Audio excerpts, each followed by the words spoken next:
लोग हैं जिन्हें लगता है कि मोदी जी के नेतृत्व में वो देश के लिए काम करना चाहते हैं, वो बीजेपी में आ सकते हैं, उनका स्वागत है, ये प्रदेश अध्यक्ष ने कहा। अभी भी उनकी तरफ से साफ तौर पर नहीं कहा गया है कि कौन से नेता बीजेपी में आने वाले हैं। सीधे रुक करते हैं दिल्ली का ही, हमारे साथ एग्जीक्यूटिव एडिटर मनोज सैनी जी इस वक्त लाइव जुड़े हुए हैं।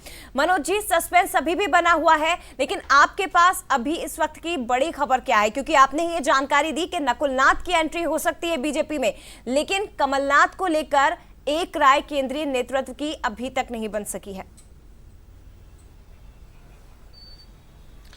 देखिए, वजह यह है कि भारतीय जनता पार्टी का अधिवेशन चल रहा है और इस दौरान जो पहले से बात चल रही, ये जो पटकथा है ये करीब महीने भर पहले लिख दी गई थी। इस दौर में कई चर्चाएं हो चुकी है, लेकिन अब उसको अंतिम मोहर लगना है, उस पर अंतिम बात की जाना है और अधिवेशन में व्यस्तता है तमाम सारे बड़े नेताओं की। लेकिन इस बीच में कल रात को जो चर्चा हुई तो उससे ऐसा लगता है कि कमलनाथ को लेकर पैच फंसा है। केंद्रीय नेतृत्व अभी चुनाव के पहले कमलनाथ की एंट्री को लेकर कुछ चर्चा करना चाहता है कि कमलनाथ को लाना उचित होगा अथवा नहीं होगा, क्योंकि कुछ ऐसे पुराने मुद्दे रहे हैं जिनको लेकर चिंता भी है बीजेपी के भीतर कि कहीं ऐसा ना हो कि वो मुद्दे दूसरी तरफ चले जाए। और नकुलनाथ के आने को लेकर रास्ता बिल्कुल साफ दिखाई दे रहा, लेकिन चर्चा कमलनाथ की तरफ से शायद ये कही जा रही है कि दोनों को एक साथ एंट्री मिल जाए, और जब एक साथ एंट्री मिलेगी तो फिर उसका एक लंबी चर्चा करनी होगी। तो पैच इस बात को लेकर फंसा है कि पुराने कुछ मुद्दे रहे हैं उसको लेकर एक मत नहीं है केंद्रीय नेतृत्व, और श्री कमलनाथ पर अभी जो स्थिति है वो साफ नहीं है।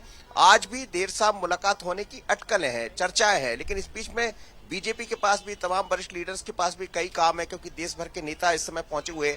मैं भी उसी अधिवेशन के बाहर इस वक्त खड़ा हूं, कई नेताओं से मेरी बात हुई, लेकिन हर जगह पर कमलनाथ की चर्चा जरूर है यहाँ जब भी नेताओं से बात करते हैं तो। क्योंकि और केंद्रीय नेतृत्व को आप जानती हैं जया कि जब से भारतीय जनता पार्टी का नेतृत्व मोदी और अमित शाह के नेतृत्व में आगे बढ़ा है, तब से किसी को पता ही नहीं होता कि आखिर भीतर क्या चल रहा है। पर क्या आज शाम को मुलाकात तय है? आज शाम को कमलनाथ और नकुलनाथ की क्या मुलाकात हम तय माने? ये बिल्कुल क्लियर है कि आज शाम को बातचीत होगी। और जिस सस्पेंस का आप जिक्र कर रहे हैं सर, एक महीने से क्योंकि सियासी हवा में ये बात गूंज रही है कि कमलनाथ बीजेपी में शामिल हो सकते हैं, तो क्या एंड वक्त पर ये पेच फंसा है? ये शुरुआत से ही एक राय नहीं बनी थी नेतृत्व की? देखिए, एन वक्त पर चूंकि लोकसभा के चुनाव सामने है तो बहुत सारी बातें सोचकर ही अब भारतीय जनता पार्टी किसी व्यक्ति को एंट्री देना चाहेगी। हालांकि ये साफ है कि जो भी आने वाले लोग हैं उनके लिए दरबार खुला हुआ है। जैसे बीडी शर्मा भोपाल में बोल रहे थे, अभी थोड़ी देर पहले भी मेरी जब उनसे बात हुई उन्होंने भी ये बात कही। जहां तक आप बात कर रही क्या केंद्रीय नेतृत्व से यानी अमित शाह या जेपी नड्डा या मोदी से कमलनाथ नकुलनाथ की मुलाकात होगी, तो बहुत संभावना यह है कि 6 से 7 बजे के बीच में इस मुलाकात हो सकती है और उसके बाद बाकी चीजें बहुत क्लियर होगी। अब ये कहा जा रहा था कि 5 बजे कल छिंदवाड़ा में कमलनाथ पहुंच जाएंगे, तो इन सब चीजों पर तो अभी विराम लग गया है। तो ओवरऑल हम ये कह सकते हैं कि इंतजार करना पड़ेगा। नकुलनाथ को लेकर रास्ता साफ है, कमलनाथ आएंगे या नहीं ये सस्पेंस बना हुआ है। यहाँ पर एक सवाल और मनोज जी आपसे जुड़ेंगे, उससे पहले हमारे साथ न्यूज हेड शरद द्विवेदी जी भी हमारे साथ जुड़ गए हैं। शरद जी, चर्चाएं तमाम चल रही हैं, कभी एक खबर निकलकर सामने आती है कि बस कुछ ही देर में शामिल होने वाले हैं, मुलाकात होने वाली है, और अब ये खबर आ रही है दिल्ली से निकलकर कि अभी भी पेच फंसा हुआ है। दरअसल कमलनाथ को लेकर जो दिल्ली में बीजेपी केंद्रीय नेतृत्व है वो एकमत नहीं हो पा रहा है, तो किस तरह से अब देखा जाएगा और क्या कुछ रणनीति अब आगे कमलनाथ की हो सकती है? देखिए, पेच इसमें फंसा नहीं है। मुझे लगता है कि राजनीति इसी तरह का नाम है कि जब तक एक सेटल्ड डिसीजन नहीं होता है तब तक बहुत अलग अलग तरह की खबरें फिजाओं में तैरती हैं, और कुछ उन्हीं खबरों की, अलग अलग खबरों की वजह से कंफ्यूजन भी बनता है। क्योंकि इस पूरे मामले पर ना तो बीजेपी की तरफ से कोई नेता कोई बात कह रहा है और ना कांग्रेस की तरफ से अब तक कमलनाथ जी या नकुलनाथ जी सामने आए हैं। उनके 2 समर्थक नेताओं की जो बयान सामने आए हैं, दीपक सक्सेना और सज्जन सिंह वर्मा, वो ये बताते हैं कि कमलनाथ जी आहत हैं, दुखी हैं, क्षुब्ध हैं, और यही वजह है कि कमलनाथ जी ने भी एक दिन पहले दिल्ली में इस बात से इनकार नहीं किया कि वो बीजेपी में कतई नहीं जा रहे हैं, वो कांग्रेसी थे, हैं और रहेंगे। अब सवाल होता है कि ये फार्मूला क्या बन रहा है। मुझे ऐसा लगता है दिनेश की ये सारी चीजें बहुत पहले तय हो गई हैं। कमलनाथ राजनीति के बहुत माहिर खिलाड़ी हैं, वो कभी किसी भ्रम में न खुद रहते हैं और ना उम्र के इस आखिरी पड़ाव में वो चाहेंगे कि वो और उनके पुत्र कुछ कटी पतंग की तरह राजनीति के आकाश में लटके रहें जिसका कोई भविष्य नहीं है।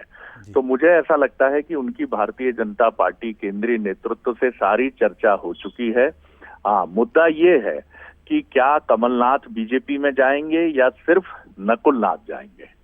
इसकी वजह यह है कि कमलनाथ जी की जो एक सबसे बड़ी इच्छा थी कि वो मध्य प्रदेश के मुख्यमंत्री का भी दायित्व निभाएं, वो पूरे तौर पर पूरी भले ही ना हुई हो, लेकिन वो मुकम्मल तौर पर पूरी ना हुई हो, लेकिन वो 2018 के इलेक्शन में करीब 1.5 साल तक पूरी हुई। और इस चुनाव में उन्होंने फाइट की और अब उनका एक तरह से राजनीति का ये अंतिम चरण है।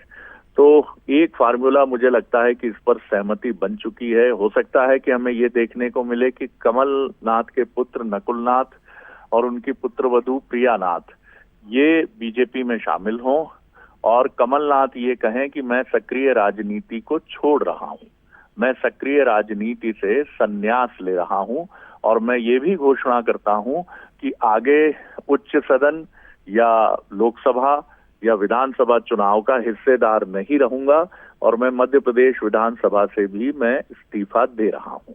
अब इसके बाद सवाल यह है कि उनकी आगे की क्या भूमिका होगी, क्या उसके बाद बीजेपी उन्हें कोई मौका दे सकती है।